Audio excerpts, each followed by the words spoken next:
PNG Power CEO says no power interruptions. Village councillors trained on polio in Western Highlands.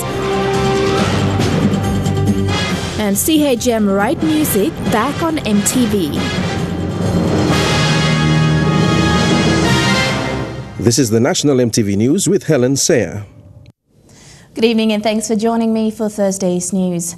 The acting managing director of PNG Power Limited has assured power users that there will be no blackouts despite a threat issued by the PNG Energy Workers Association. In an interview with MTV News, Caroline Blacklock was confident that she had the support of the workforce of PNG Power to implement a restructure of the state-owned entity in an effort to improve its performance in delivering reliable power to electricity consumers throughout the country. On Wednesday, the PNG Energy Workers Association had given Ms. Blacklock 48 hours to respond to a petition calling for an end to a restructure exercise at PNG Power, with threats of commencing blackout exercises if their demands were not met. However, as of midday today, the acting MD of PNG Power was yet to receive this petition. Speaking to MTV News today, Caroline Blacklock began by explaining the restructure exercise. This exercise would see 14 positions in the SOE's executive management made redundant in an effort to streamline the company's processes in delivering more efficient power generation to its customers. According to Blacklock, this exercise would be completed within the next 2 months. We actually need a different way to function, not necessarily less people to function. So people will have new bosses because those new bosses will be doing and looking after our license areas. We have actually put more people on. So there's 25 vacancies, 14 redundancies. So we're actually, even in this process, adding. And I think that's because we firmly believe in the growth story. We believe that 13% electricity rates are actually insufficient for PNG to prosper, but they're really insufficient for PNG Power. And if you're a corporation, what do you want to do? You want to grow, and you want to do that in the least risk way possible. On Wednesday, the PNG Energy Workers Association had given a 48-hour ultimatum calling on Ms. Blacklock to halt the restructure exercise and guarantee the employment of all PPL staff. What they've done is they've now bulldozed the restructure and realignment of the organization, overlooking the signed enterprise agreement of 2015, which calls for negotiation, calls for awareness, and calls for consultation. And they failed that part, not consulting the workforce and the union. So this is more or less become a headache to the employees. It's going to be a slow work, and we're giving them 48 hours. Caroline Blacklock, 48 hours to make sure that the letter are restructured, rewritten, and addressed to the employees be given, and put a halt to the whole process of restructure and realignment until proper awareness, proper negotiation, and proper give and take of what is right, what is wrong, and then we agree, and then we can move forward. Whilst acknowledging the concerns of the union, she also pointed out a need for the unions to listen to its members who were supportive of the restructure exercise, with a view that the unions would remain relevant, but also asked them to negotiate with the management of PNG Power instead of resorting to threats. We need to keep our heads. We've got a good business here. We need to make it a much, much better business serving more people. And the union will become more important, not less relevant, and that they need to be at the table. Dealing with this through the traditional ways of striking or trying to strike or running to the media and, personally attacking me, it's really not. Despite the 48-hour deadline by the Energy Workers Association lapsing tomorrow, Blacklock was confident that there would be no disruptions to power, as she has the support of the majority of PNG Power employees. It's just odd to think that blackout would be the next option. It feels like to me that may be the illegal threat. But we'll see. We'll hopefully that sensible men and women will come to a better solution than that. Merbatulo, National MTV News. Vice Mayor of Shanghai Municipal Government Su Kunlung, in his visit to PNG, says he hopes to strengthen Shanghai's diplomatic and economic ties with PNG, as the country has many rich resources. Su visited the country this week along with a Chinese delegation consisting of heads of corporation and stakeholders who are keen on establishing connections with national companies. Upon visiting various project sites and having thoughtful dialogue with key government sectors and business partners in the nation's capital, Head of Delegations Su Kunlun expressed keen interest in building mutual partnership between the two nations, more so the city of Shanghai and Port Moresby. Following Prime Minister Peter O'Neill's visit to China earlier this year, Su said their coming to PNG was to implement the proposal made by the government of China and PNG. We have seen the increase in Chinese involvement. Chinese government's involvement in helping us with infrastructure projects and programs in our country. The minister assisting the Prime Minister, William Samb, said PNG is small compared to China. However, the government of PNG continued to appreciate the Chinese government's show of respect to PNG through development assistance in terms of financing, technical advice and politics. It demonstrates the seriousness of Chinese government and Chinese people to partner and do business and develop relationship with PNG. Shanghai is one of China's largest economic centers, with a residential population of over 24 million. The metropolitan area covers about 6,300 square kilometers and has the largest economy among other Chinese cities. Shanghai is very strong in a lot of industries. We have a very strong company in port construction and operation, and also we have companies that are very good in large infrastructure projects, and also we have very large energy, tourism and hotel companies. We hope that we can develop our cooperation with Papua New Guinea. Whilst marketing its investment potential, Shanghai sits as one of the leading cities in China in terms of its economic progress. We can work together on many areas like sports, culture, tourism, agriculture, urban construction, port.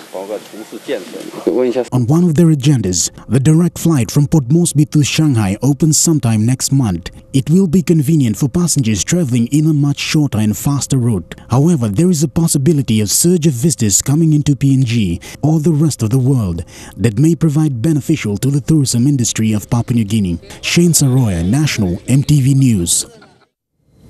The 12th APEC Senior Disaster Management Official Forum ended yesterday in Kokopo. Attended by 15 APEC member countries, disaster mitigation and resilience topped the forum's agendas. The two-day gathering has opened doors for Papua New Guinea to the best available practices using modern technologies in an event of any natural disaster. Edwin Fidelis reports from Kokopo. Disaster preparedness and mitigation have topped the agendas of the forum in the last 2 days in Kokopo. Some of the APEC member countries who attended the forum have suffered from natural disasters, and much of the discussions was centered around how should small countries like Papua New Guinea lobby big ones to act on disaster resilience, or how can their experiences be used as lessons to deter future disasters.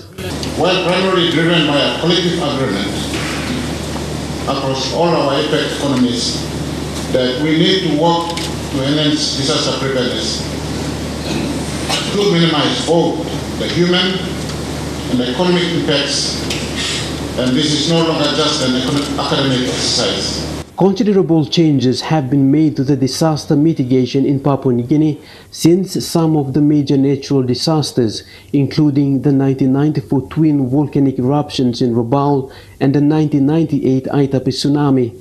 Disaster management is also listed as one of PNG's Millennium Development Goals.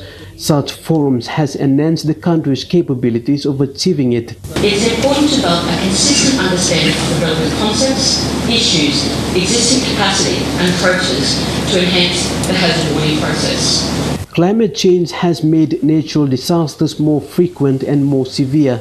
In recent years, natural disasters that happened in various parts of the country has put the disaster preparedness plan for the country to test.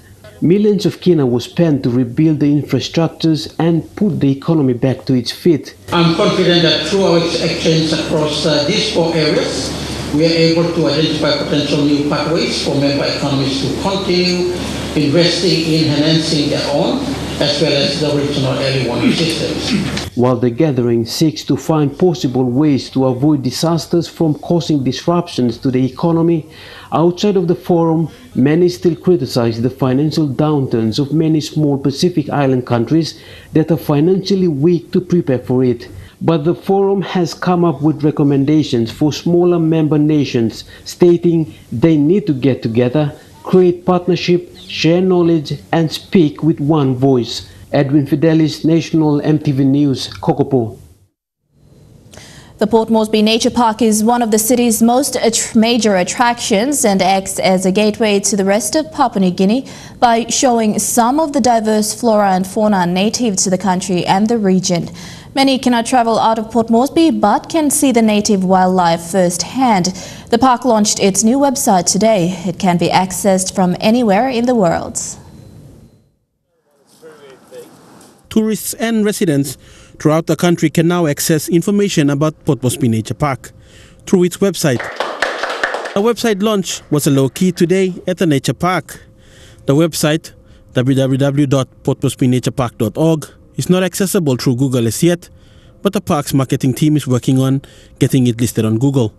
It is, however, up and running and can be accessed through smartphones as well. We're really hoping, in fact, we know that this will give us a lot more exposure to the international market especially. The park has invested heavily on marketing and rebuilding, adding new infrastructure for its visitors to indulge in and experience firsthand some of the flora and fauna of Papua New Guinea. A new reptile exhibit and a bird of paradise aviary consisting of 7 viewing areas for 7 of the 39 birds of paradise in PNG are in their construction phase and will be a major attraction for the upcoming APEC meetings and for the residents of Papua New Guinea. But a walk through the current bird aviary, you can come face to face with PNG's national emblem, the Ragiana bird of paradise. Next month we're launching a new bird of paradise aviary, which is actually 7 aviaries. We're also launching our reptile house, and that'll be as different species of reptiles, including species of snakes, turtles, lizards, a whole collection. Tourists are always keen on Papua New Guinea's diverse wildlife, and through the hotels they come to visit and experience a snippet of PNG's native animals. The park is always popular with city residents when they host public events. That creates a great family atmosphere. They don't know very much about it because there's no way to access it through the internet because we didn't have a website back then, but when they come here they're pleasantly surprised and they actually spend quite a bit of time walking around the park and they enjoy the experience. A calm place away from the noise of the city, the park encourages annual memberships that allow accessibility to the park all year round. So that membership program targets our residents, and really that's just about giving our members a better access to the park, exclusive offers. So our membership program is helping us to build our domestic target market. Fidelis Sukina, National MTV News. The risk of getting an airborne disease like tuberculosis in the city of Port Moresby is high through smoking and chewing of betel nut, using the same lime when chewing betel nut, smoking and spitting betel nut in the public places like PMVs, markets and others. Sharing cigarettes or food items can spread the disease also. Governor Pos Pakop is sounding the alarm in the wake of startling statistics revealed by Business for Health, PNG, that the capital city reportedly tops the highest case of TB, with 6,000 out of 35,000 in the country.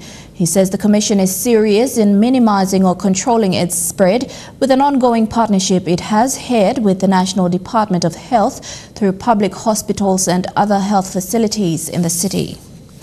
Cocoa Village Baruni along the LNG Road in the National Capital District is the latest of places visited today by the city's polio vaccination team.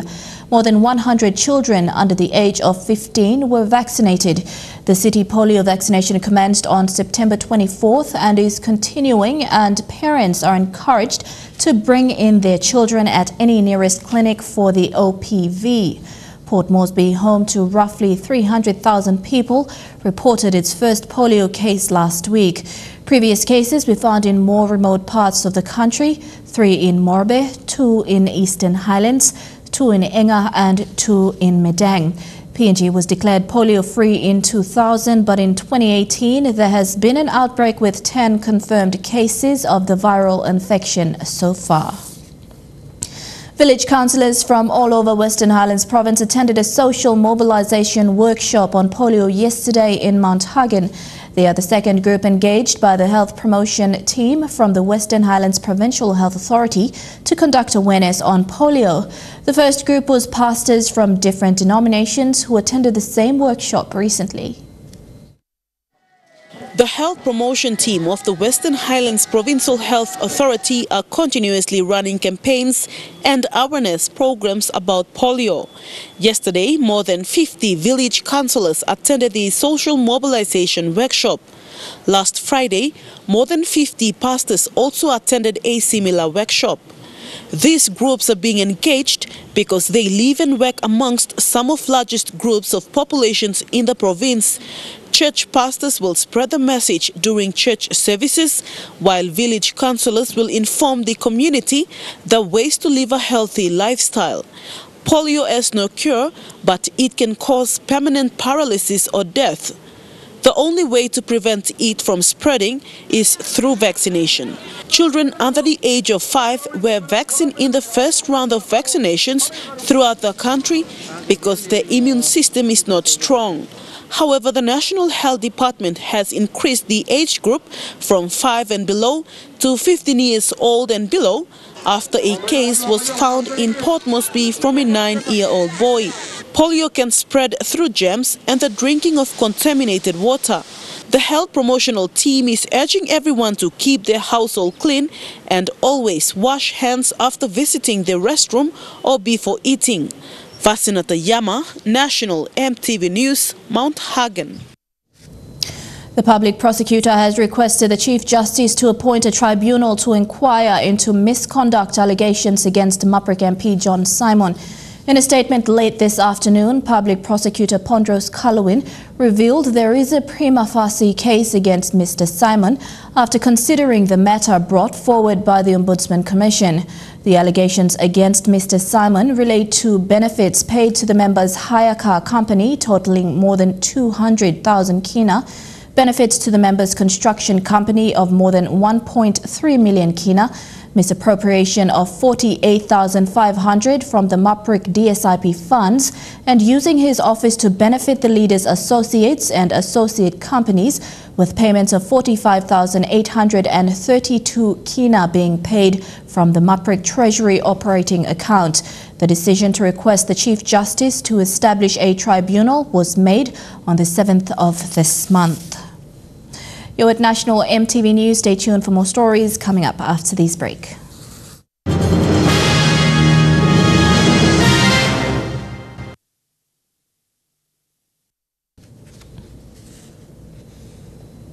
Welcome back. The chairman for Ahi Investment, George Guare, says the new Lae City Authority of Lae can help create certainty for development in the city. The new board members were approved by the National Executive Council 2 weeks ago. The Lae City Authority replaces the Lae City Council that was operating under Lae Urban local level government in the district. Lae MP John Rosso said the members will be sworn in next month. The composition of the board would be made public at that time. The Morobe Provincial Youth Council has petitioned the national government to create a separate ministry for youth department. Their petition follows the National Youth Summit that was held in Lae last month. They submitted their petition to the Commissioner for Law Reforms Commission and MP for Te Waisiasi Kobi Bomareo today at the Tutumang office in Lae. The petition was signed by the representatives of the 9th District of Morobe and the President of the Morobe Provincial Youth Council. Robert Willong said the purpose of the petition is for the national government to amend the Section 102 of the National Constitution. He said the government should make space available for youth to take part in all levels of the government. The real representative belong youth representative the majority of Papua New Guinea. Nogat and Niglon is la Nibla Organizon local government council. With all the 22 provinces in Papua New Guinea, we Nogat more province youth council. That's the fun. Morobe province is the only province youth council in Papua New Guinea where long plus system legalized staff, which I represent. The Morobe Provincial Youth Council has called on the government to appoint youth representative, amend the organic law on provincial and local level government to have youth reps in the provincial assemblies, DDAs and LLGs. The council has also petitioned the national government to create and appoint a separate ministry for youth department. Commissioner for Law Reforms Commission and TYCSC MP Kobe Bomario was present to receive the petition. I hope Mr. President and Mr. Road Councillor Mosawana, when through appointed or through voting, now who's the vote? What is that? Because that's what people report to make it, but Captain Bokai something such a view blogger and man must have inside of Gabriel. So out of 12 platoon of reference and the look sound of road plug, how election been running out on heavy pipes of election. Heavy family election, of feeble election, court petitions, all that's something and taken care of. That's like one attempt of reference over there to become law. Now we look into it, I'll bring to the commission, I'll talk to the chairman and the secretary about it. The Morobe Provincial Youth Council has called on the 9 local MPs of Morobe and the governor for Morobe to support the petition. Julie Badui Owa, National MTV News, Ley. Papua New Guinea has so much potential for growth in the performing arts industry. These were the comments from a representative of the National Institute of Dramatic Art based in Australia. Ben Barber, an experienced theatrical practitioner and performing arts, is in the country through a partnership with the Port Moresby Arts Theatre. Port Moresby Arts Theatre has partnered with the National Institute of Dramatic Art in Australia to enhance skills in performing arts. Through this partnership, Mr. Baba is in the country for a week to teach a group of young people from the Arts Theatre's Youth Arts program and its members in the area of performing arts. Mr. Baba said this was his first time in the country and he was amazed with the talent, passion and interest from young people. He said PNG's rich cultural background could complement and contribute to the growth of the performing arts industry. You know, with the amount of creativity I've seen just in a very small amount of time, I would love to see a really booming, industry, develop here. I think it'd be fantastic because you absolutely got the talent to do it. So yeah, I'd love to come back and do camera classes and all sorts of things and put together some work and see what else is possible. Mr. Baba's passion for theatre was discovered at an early age. He has 3 years of theatre experience with NIDA. He is an experienced theatrical practitioner and is known for his work in television through the Australian dramas Neighbours and Home and Away. It was musicals where I really got started and loved jumping on stage and singing as well. Dancing was never quite a strength, but that kick-started the whole thing. Performing arts or acting is a growing industry in Papua New Guinea. The industry, yet small, has so much potential to curb social issues.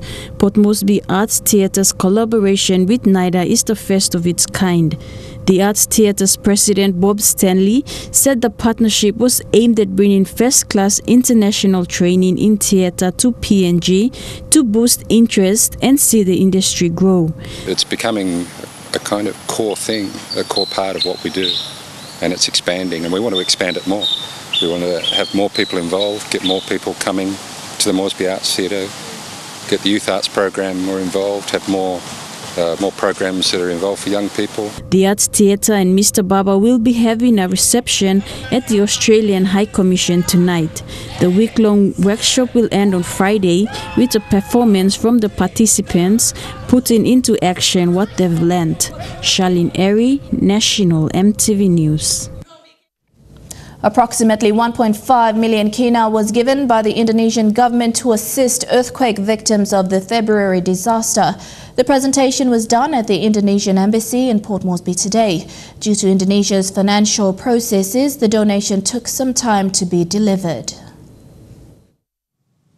Indonesia and Papua New Guinea have enjoyed good relations and cooperation in many areas. One of them was the handing over of the humanitarian assistance to show support, care and assistance towards the February earthquake in Hela, Southern Highlands, Enga and parts of Western Highlands provinces. Indonesia's ambassador to Papua New Guinea, Ronald Menek, says, on behalf of the President, Joko Widodo, he sincerely apologized for the long process it took for the money to be presented. As a close neighbor, we cannot close our eyes to what happened. But as I mentioned, it took some time for us to provide that, because in our system, any decision about assistance or whatever it is should be discussed among the related institutions and agencies. This is our sincere contribution to our close neighbor, Papua New Guinea. The amount is about around $500,000. It is equals to 1.5 million kina. So about the use of the money, of course, we leave it to our colleague in Papua New Guinea. The ambassador said the government extends its deepest sympathy and care to the victims and hope their assistance could contribute to the relief efforts and rebuilding process in the affected areas. Finance Secretary Dr. Ken Nangan, who was there to receive the assistance, also shared the same sentiments. Nangan says Indonesia has suffered a lot of natural disasters itself over the years, but thanked its government for the huge amount of assistance. We have immediate need to provide water tanks and water purifications. I think with the disaster office, we will immediately put to use the money given by the Republic of Indonesia through to the purchase of water tanks and water purification systems, so that we restore normal, good, clean drinking water. Initially, we congregated them in central locations in terms of immediate looking after, but now the restoration work is taking place. People are slowly going back into their daily lives, but it will take time because the disaster the impact of that has been huge. So we are encouraging people to go back to the land, but then we have to provide the necessary assistance to enable them to do that. The monies which we are receiving, including the one from the Republic of Indonesia, will be fully acquitted and reported to the donors as well as the government. So we've got a complete, transparent and accountable trust account disaster fund management system, and those reports will be provided to them once with the use of these funds.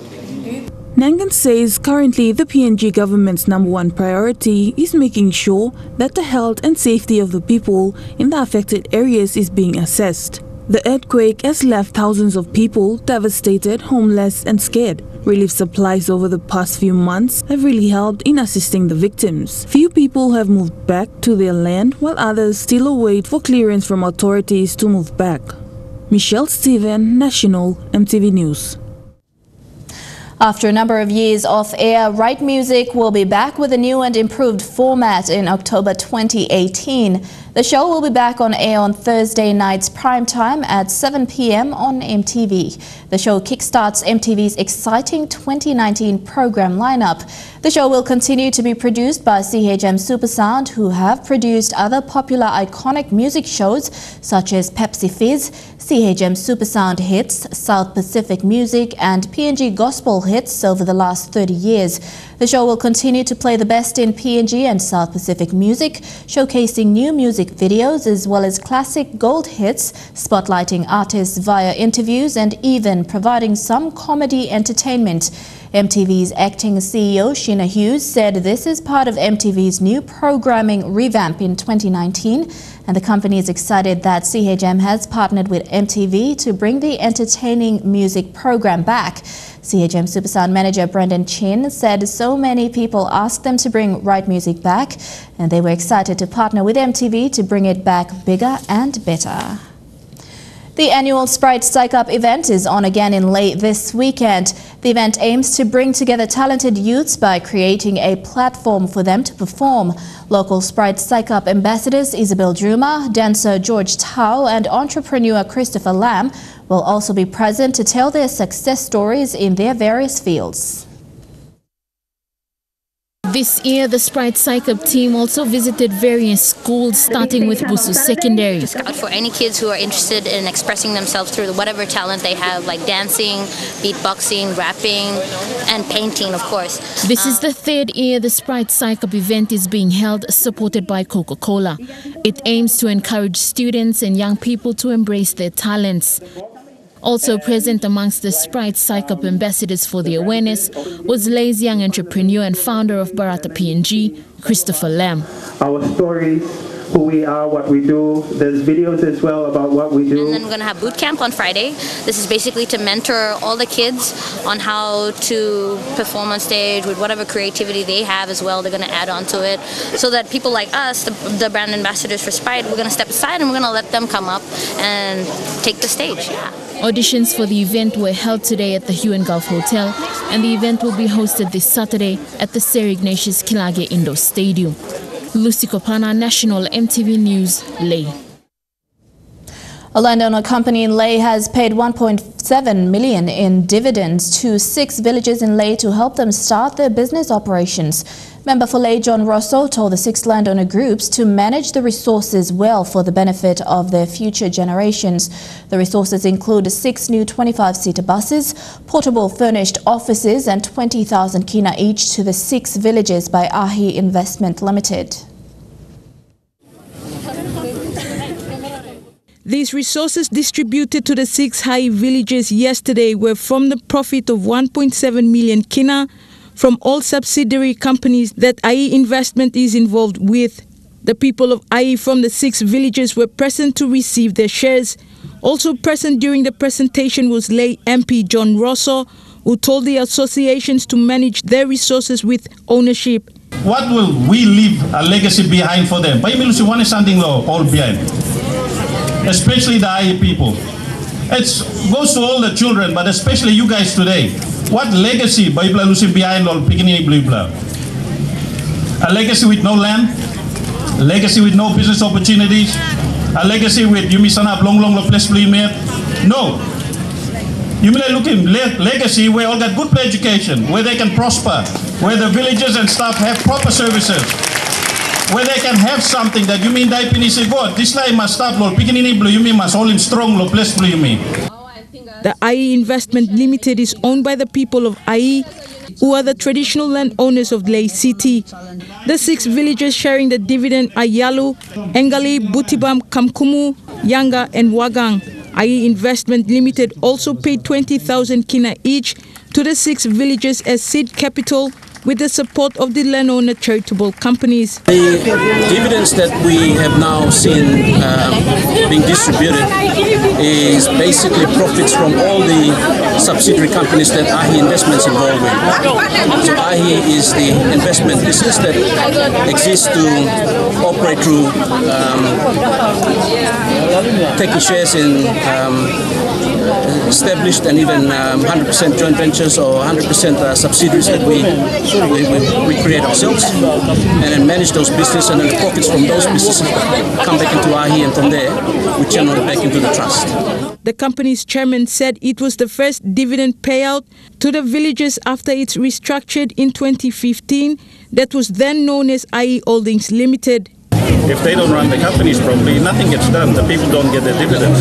This is a very good example of how landowner companies should be run, and now we see the fruits of it. I think me as an MP elected for Leh, very proud today to see how landowner companies have worked. The subsidiaries generating revenue are the catering company Coastal Retail Services, Rybex Tivido Limited, South Pacific International Container Terminal, and IE Properties Limited. Julie Badui Owa, National EMTV News, Leh. You're at National EMTV News, stories making headlines overseas. When we come back, stay tuned.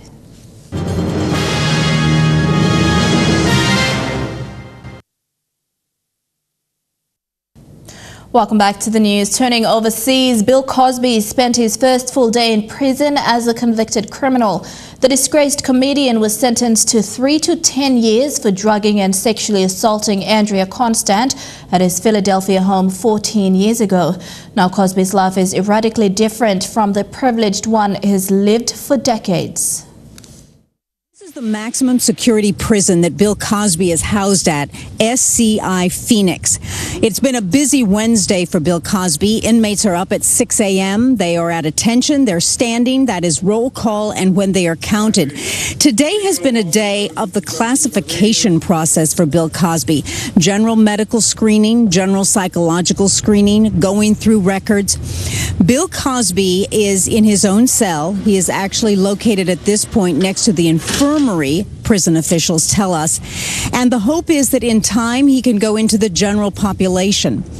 Now, when inmates arrive here, they're given a number of items. They're given a uniform. They're given toiletries. They're given towels. They're also given state-issued boots.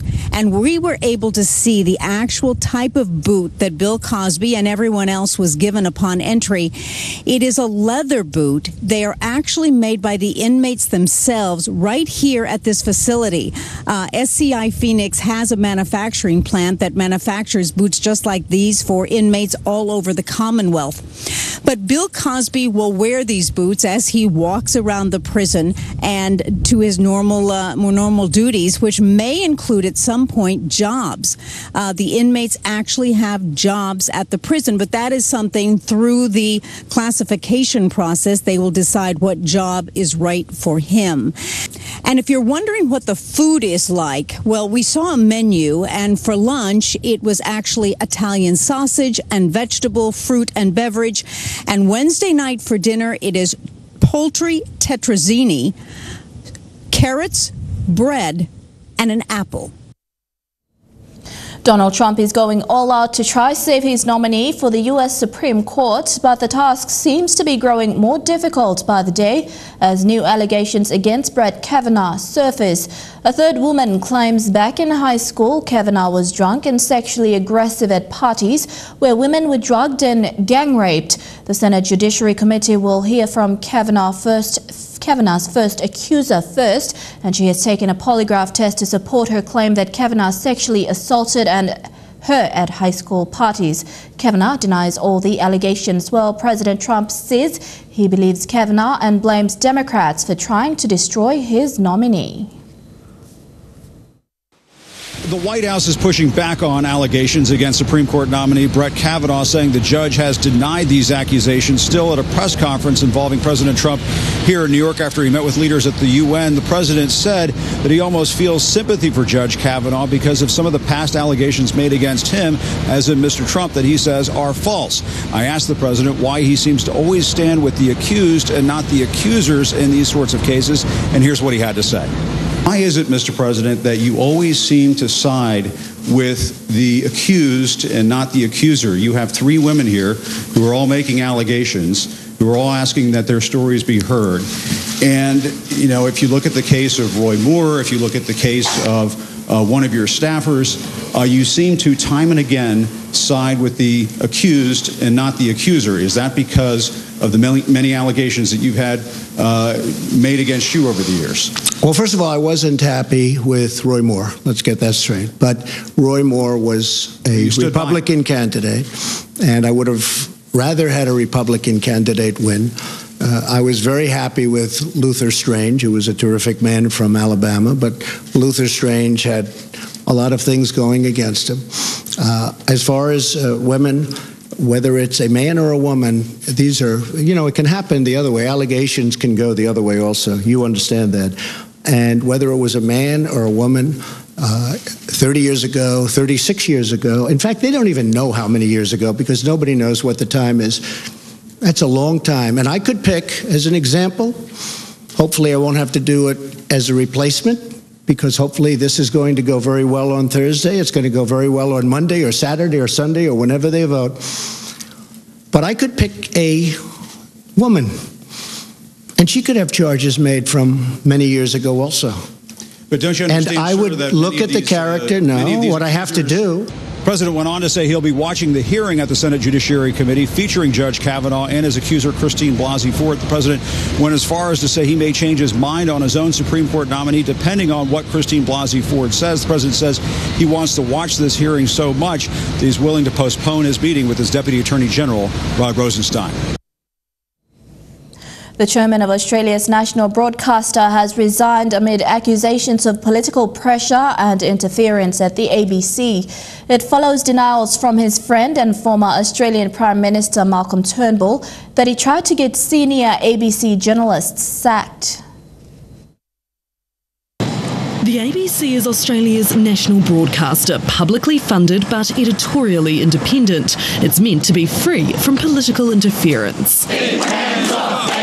But this week its staffers have been out in protest, with that independence seemingly undermined after claims their chairman tried to get senior journalists fired under pressure from former Prime Minister Malcolm Turnbull. I gave no instructions to the ABC chairman on any matter. As is a matter of public record, we did complain about the very poor standards of journalism and lack of accuracy of journalism shown on a number of occasions by ABC journalists. Mr Turnbull is a long-time friend of Chairman Justin Milne, who today resigned amid a government inquiry. Mr Milne reportedly ordered the ABC's former managing director to fire journalist Emma Alberici, saying in an email, "They hate her. We are tarred with her brush. I think it's simple. Get rid of her. We need to save the ABC, not Emma."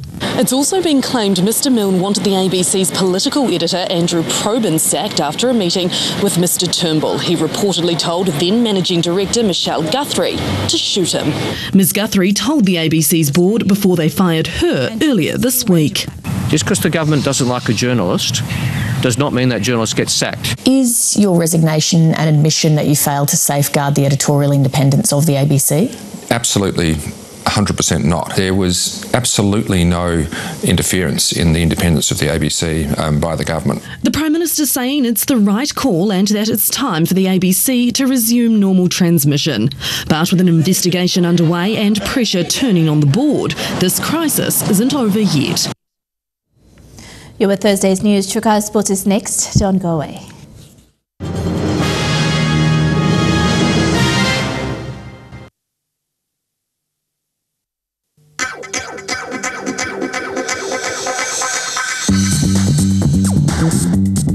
Choc Ice Sports.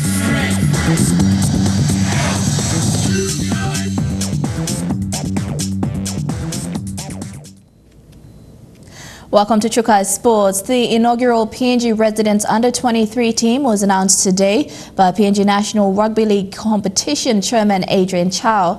The PNG Residents team will take on the New South Wales Country Under-23 side on the 13th of October at the All Search National Football Stadium. A PNG Under-23 program has also been negotiated and finalised by PNG RFL together with counterparts in New South Wales. The program has been passed on to the PNG NRLC to deliver and run in the country. And PNG NRLC, we're just so happy that that they've had the confidence in PNG NRLC to pass the program on to us. This program helps develop the game of rugby league in the country. They will be looking at all players playing in PNG, primarily from the Intercity Cup. It also creates a pathway for players under the age of 23 playing in the Intercity Cup competition.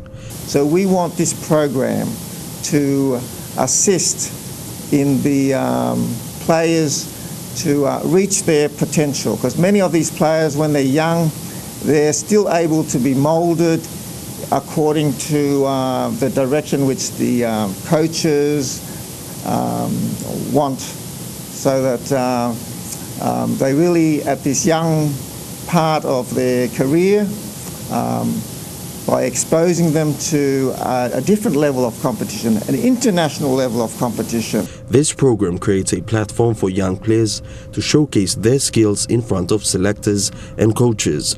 Out of 460 players that competed in the Intercity Cup competition this year, 160 are under the age of 23, where this year's team has been selected from.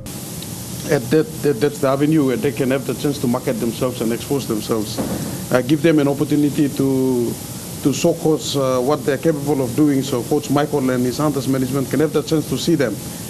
Many a times they don't have the chance to see them playing. The residents team consists of a good mixture of players from the Intercity Cup competition. 2018 premiers Goroka Lahanis have 5 players selected from their side.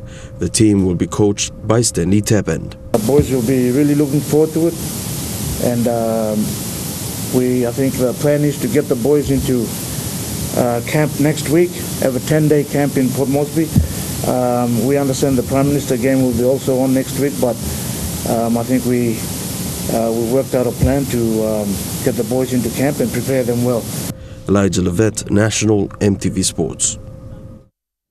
Tickets for the match between the PNG Residents Under-23 and the New South Wales Country Under-23 team will start going on sale tomorrow. Ticket prices have been made affordable for many people to purchase at all Ticketmasters outlets in Port Moresby. Set up the system already in the Ticketmasters, and tickets will be selling as of tomorrow.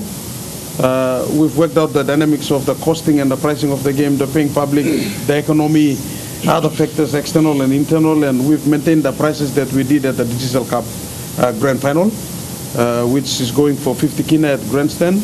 We're doing 30 kina on the wings, the sides of the grandstand, 20 kina on the eastern stand, 10 kina north and south, 300 kina for club lounge with full catering. So our prices are relatively, we believe, suits the level of our competition, where our people that will come to the game and watch.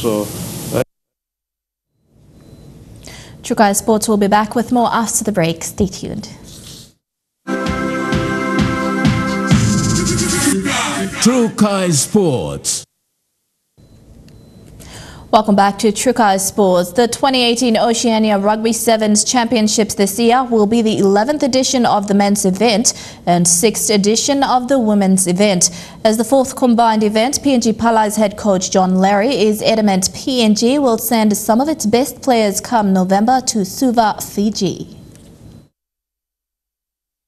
From Hamilton to Sydney to Hong Kong to Rugby World Cup San Francisco 2018, the national men's and women's teams, the Puk-Puks and the Palais, are ready to touch down this November in Fiji. I spoke to national women's coach John Larry. Coach, can you tell us about the PNG Palais preparations in the lead up to this year's Oceania Sevens tournament in Suva, Fiji? We'll be going to New South for one of our preparations for the Oceania. It's 2 weeks time, and then coming back, we'll name our squad going to Sydney, and then we finalize our team to go to Fiji. That's a very important part for us to qualify for HSBC Hong Kong and for the second. Yeah. The girls are the same old girls in the World Cup. We'll be looking at 1 or 2 ladies coming on board. Will be some of the new girls. I think some girls are still carrying injuries from the World Cup, but we'll just have to see and manage it and see if they're 100% fit, and then we'll go to Fiji. We wanted to bulk up more girls in the Palais squad because of the younger girls. They've been there for most of the 8 years, 10 years now, and we wanted to prepare for next World Cup for next 4 years' time. The Oceania Sevens Rugby Tournament will take place in Suva, Fiji from the 9th to the 10th of November, and both the PNG Puk-Puks and Palais will be looking to make their mark once in Fiji. Godwin Eki, National EMTV Sports. And that ends Choc Ice Sports. Up next, the weather details for the next 24 hours. Choc Ice Sports.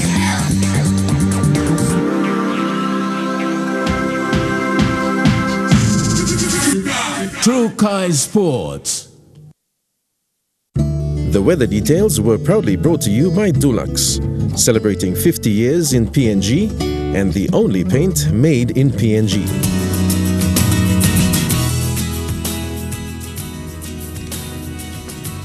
Weather forecast in the Highlands region, few showers tonight, then early morning fog developing in Wabeg.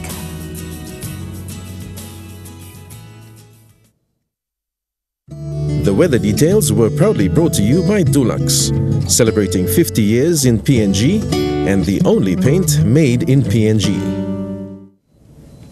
And that's been the news, sport and weather for Thursday, 27th of September 2018. On behalf of the news team, pleasant viewing. Good night.